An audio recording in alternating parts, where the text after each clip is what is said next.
Welcome back to the Hermit's Craftbench. My name is Obsidian Mace, and this is a series where we take builds and ideas from the Hermitcraft server that I found somewhat inspiring and try and develop them further to really take it to the new level, hopefully sharing a bit of that inspiration back to you. In today's episode, we will be focusing on Grian. Grian has been recently working with the Warden darkness effect, just dabbling in it a little bit. He used it in the Nautilus races, and he has also recently used it in another series of his called Build and Seek. But before we get onto that, there is actually one thing I need to do, and that is switching off shaders. Yes, this episode is going to be dealing with a lot of darkness and actually looks a whole lot better with the regular old Minecraft lighting engine. You may also be wondering what this weird big thing is that I started off the episode on. You're going to have to wait to find that out. That is what we are working towards this episode. Let's start off with how you use it in Build and Seek. So I think this is the simpler option, and the other option, which we'll show you later, the Nautilus races underwater, I think was super cool and deserves a little bit of a spotlight. But you'll notice in this area, we've got this maze going ahead, and we have these lights. If we give ourselves darkness, then the lights are all that we'll be able to see with the walls fading out, and it creates this really disorienting effect which Grian used confuse his friends. Even I'm lost and I created this maze. But as we traverse this maze, did you notice something? I've actually put in different corrosion levels of these copper bulbs. And if something isn't a bright enough light source, it actually disappears entirely. There I am. Hello. And I'm gone. It actually disappears entirely. Like, isn't that cool? That's something that we will be taking advantage of later on. But let's move up to the next spot. Here we have the water maze.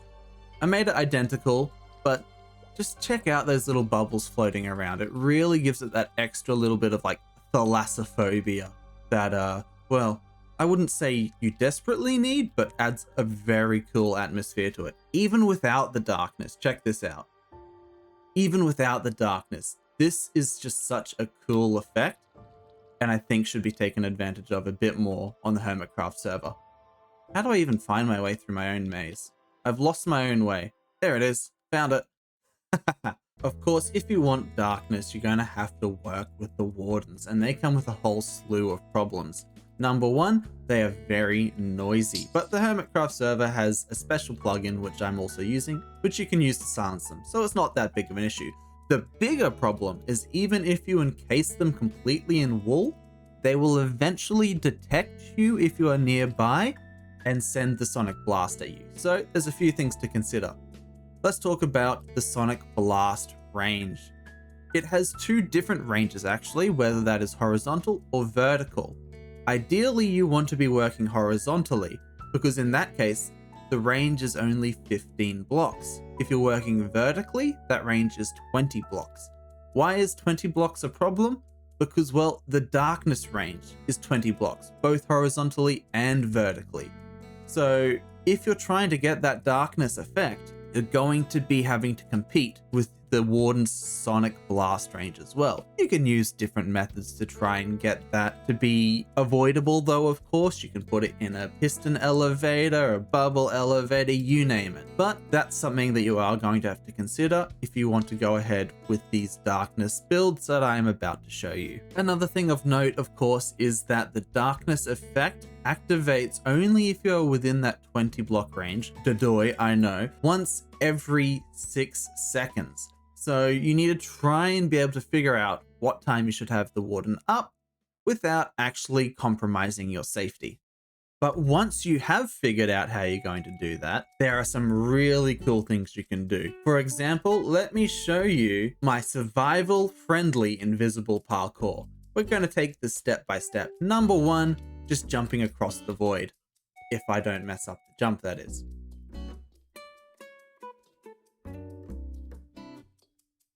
Alright, pretty cool, but pretty basic. The next step, look at that.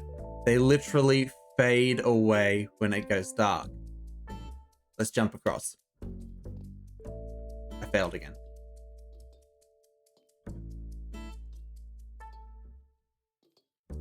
And then we can go a step further.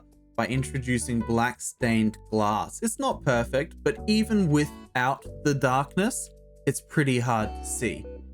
This creates just a survival-friendly invisible parkour for the most part. If you want, you can even try and match it up with other jumps previously. You may have noticed each of these sections are identical. So if we look back to the first, I can see where I need to jump next, 3 blocks ahead. And just like that, you can create your own survival-friendly, invisible parkour. Now, those of you who were paying attention may have noticed something as I was jumping through here. What could that be? Have you figured it out yet? Yes, these maps on the wall actually create a one-way wall.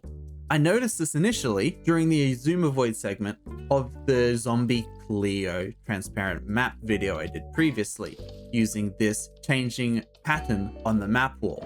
I noticed on the other side, you could actually see through it. What could that be good for? Well, you could try and really confuse anyone in these mazes or anything with the darkness by creating these one-way walls. Just another idea, however you choose to use that. Of course, we're not done with darkness ideas just yet. I had one more thing which I came up with from my observation of how using different powered light sources can allow you to actually hide certain things.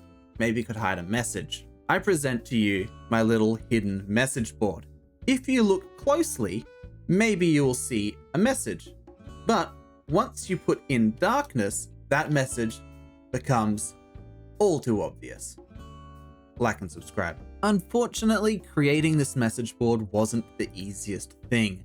There were a few complications. Let me quickly show you this. While I was trying to create it, I encountered a few issues. Unfortunately, it's not just as simple as doing a blank wall, because check this out. You can already quite easily see there's some weird lighting going on there, which unfortunately, even with the darkness in place, it doesn't perfectly highlight the things that we want to see. Meanwhile, over here, you can tell this perfectly highlights it using this weird checkerboard that I made. But even then, without any effects, you can still see the difference in color. I tried to use different map shadings to make this work better. Having a light behind the maps creates an entirely different shade from anything else you can do in Minecraft, at least from what I could figure. So finally, let's move on to what that big structure was at the start of the episode outside.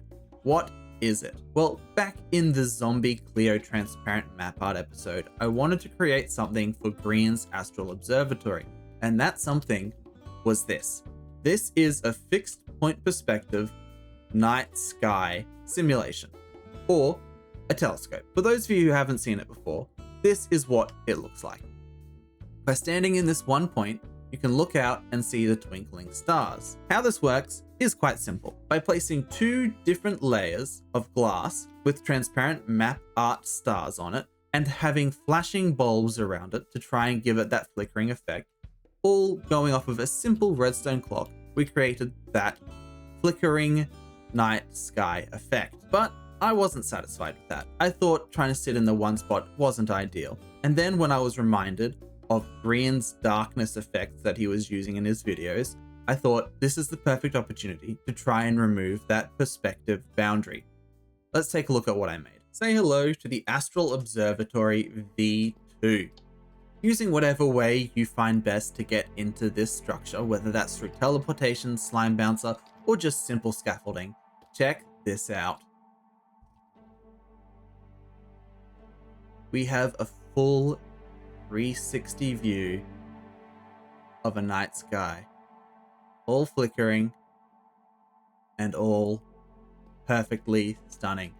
Once again, we are using the double layer glass to create that depth of field effect. We've got this very cool glow around the bottom that emulates maybe a city beneath you. And just honestly, I think this worked out really, really well. Now, here's the thing. Darkness with this didn't actually really work out.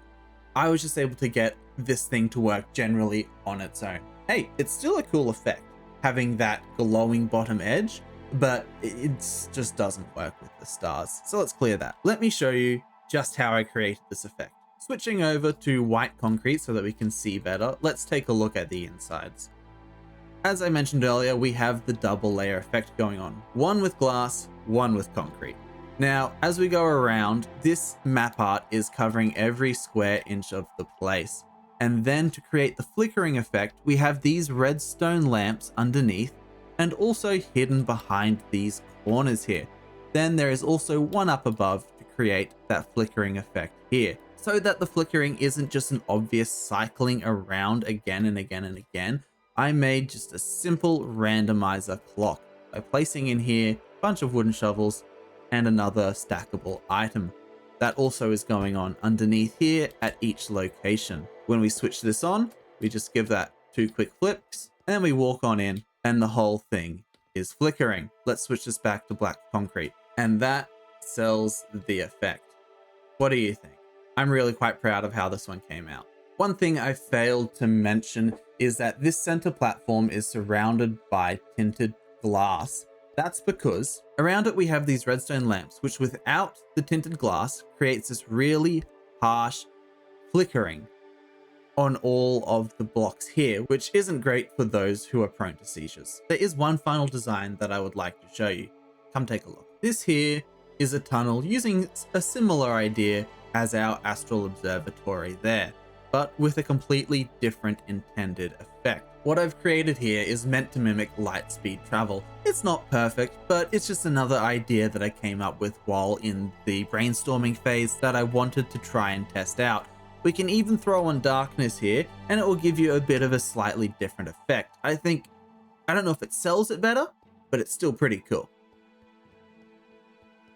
Let me quickly show you how I did this. It's quite simple really, with this tinted glass shell around us, protecting us from another black stained glass layer with more transparent map arts around the sides being lit up from a certain direction so that we hide the lighting effect to create the different levels of light. At high speeds, it just gets cooler. So with that, it's time for us to wrap up today's episode of the Hermit's Craftbench.